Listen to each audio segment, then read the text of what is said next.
There were two of the earlier mills were collum. We don't know why it's called collum, although the collum wood is there.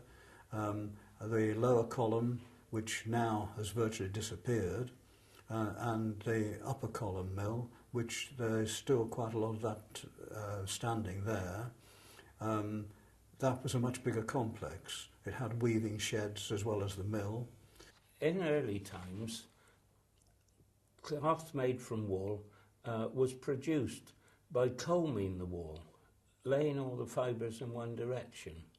And that can still be done today, and that makes the type of cloth known as worsteds.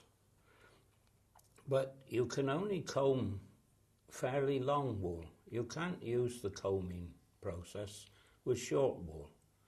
And so in the early Middle Ages, somebody, and we've got no idea who, invented a different method of treating wool, and that was carding it, working it between two little boards all set with very short wires. And that produces quite a different type of yarn. It produces a fluffy yarn which has been likened to a bottle brush.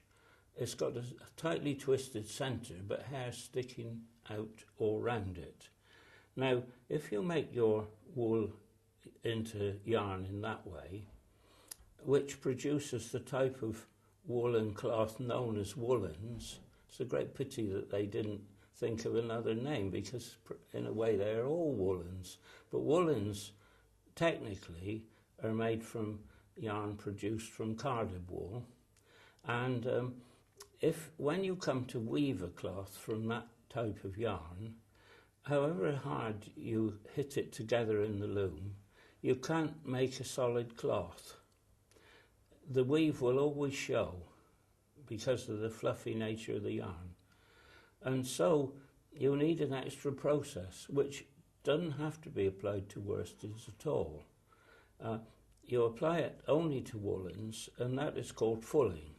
And what fulling is beating the cloth in a solution of water and what they used in those days, fuller's earth. They use soap these days, but in fuller's earth, that's why it's called fuller's earth, and that makes it felt together. Wool has got a natural felting quality and shrink at the same time. And the shrinkage is really big.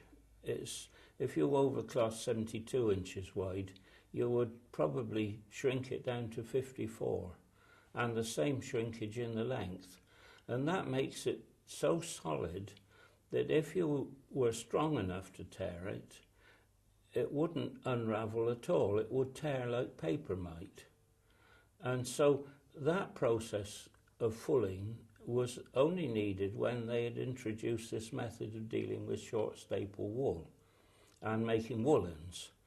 And it was done from early times, that is, we'll say from the 11 or 1200s, by using a water mill to drive heavy wooden hammers that beat the cloth, often for many hours, to produce the felting and shrinking up of the cloth. And it was the necessity to do fulling that brought the industry to these parts, really. Maybe it started in Bristol, but when they started to make true woolens, and they needed to go out into the country and look for sites where they could place their fulling mills. And so when the documentary sources begin to tell us, the mills on the Bristol Avon and its various tributaries, more and more are found to be fulling mills in the 13 and 1400s. And it was that brought the industry to these parts, really. Collum Mill itself was finally demolished in 1962, although the farmhouse is still standing, and that has a date plate on it of 1669. So that's quite an old building in itself.